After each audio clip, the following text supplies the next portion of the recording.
Hey there, friends. Tracy Bryant Stuckey here from tracybryantstuckey.com, going over the MOC Rubric, Maintenance of Certification Rubric with you.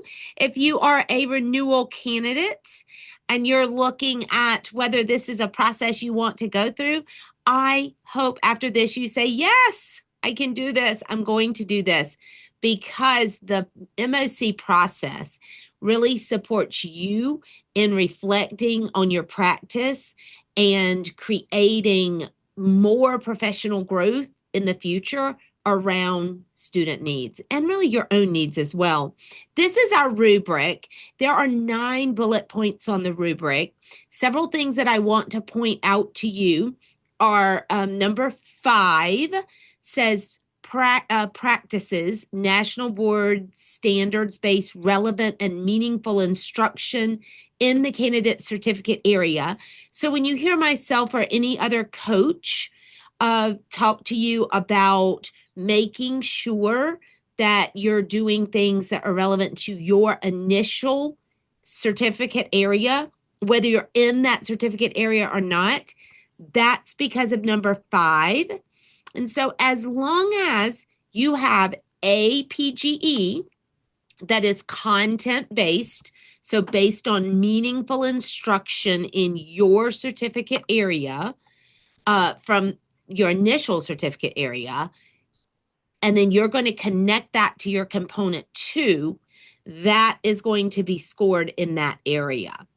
All right. Now, the other thing that I want to point out to you that's super important is number 8. When we talk about milestones, and you must have at least one milestone, either in PGE 1 or PGE 2, the actual language on the rubric there has ongoing and varied professional experiences. So what it doesn't mean is that you go through one training, like, okay, I've done letters training and I've learned the science of reading and that's it. No, a milestone from that is you're taking that one thing and you're building onto it, either by stretching yourself outward from your one classroom core to your school, to your district, to your state, possibly, or you're involving other people inside of your growth and the students' growth. Could be instructional coaches. You could be leading in some capacity around the science of reading after learning. There are a lot of different ways. There could be advocacy work that you're doing. But that ongoing and varied professional experiences means that it's deeper than just one thing that you're working on. Okay. And oftentimes candidates that I work with in my Renew Like a Pro program, they have milestones in both PGEs because they just designed them that way.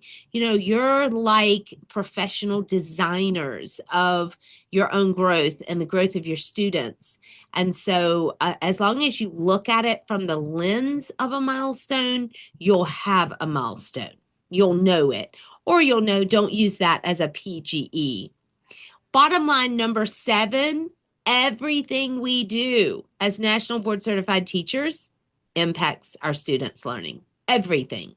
But it doesn't always do that directly. Sometimes it's indirect, especially those of you like me who are more leaders now of teachers rather than teaching in the classroom yourself.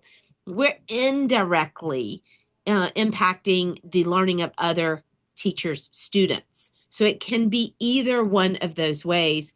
And when you look at number 3, effectively integrates technology, notice that it doesn't say use technology. It says integrate appropriate technology that impacts students. You can't just say, I use a smartboard, I use a calculator, we use Desmos, how do you integrate it into what you do in your classroom, and how does it impact your students? All right, and number 2 says it all. You, my friends, are acquiring and or deepening certificate-specific content knowledge and or pedagogical practice or knowledge. You need to read your standards. especially if you're a candidate who has not been certified for 10 years. If you were certified like me, I was certified for the third time in 2019. So, I mean, it's going to be 10 years if I had not looked at this. I need to really look at my standards to make sure I know what the national board says NBPTS in my area looks like, sounds like, feels like. How does that person impact students' learning? And then you're going to make sure that the impact that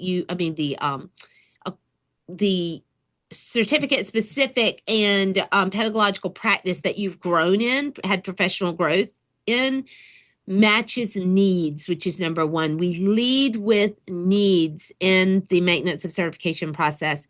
So that could be needs of you, your students, your school colleagues, district colleagues, community around you. That there could be lots of ways, but if we're going to impact students, we have to have needs that are relative to the students, right? Yes. Excuse me. So in the end, you're going to reflect and analyze, how does all of this showcase you as a teacher who's continued to impact your students and the profession as a whole over the last 5 to 10 years, whatever it's been for you. And you're going to do all of this in 2 components. Component 1 has 8 pages, 4 pages for PG1, 4 pages for PG2, and component 2, 5 pages. And that's your video-based lesson that matches one of your components in one little area. If any of this causes you stress or confusion, come join me over at tracybryantstuckey.com in my Renew Like a Pro program. I see you live every other week. And if you can't be live, you can see me recorded. The course walks you through breaking down everything you need, finding your PGEs, writing in a way that makes sense. And in the end, you're going to have the most beautiful educational memoir you've ever seen. And you're going to feel very confident when you submit it for scoring. Come on over today. I'll see you there. Bye now.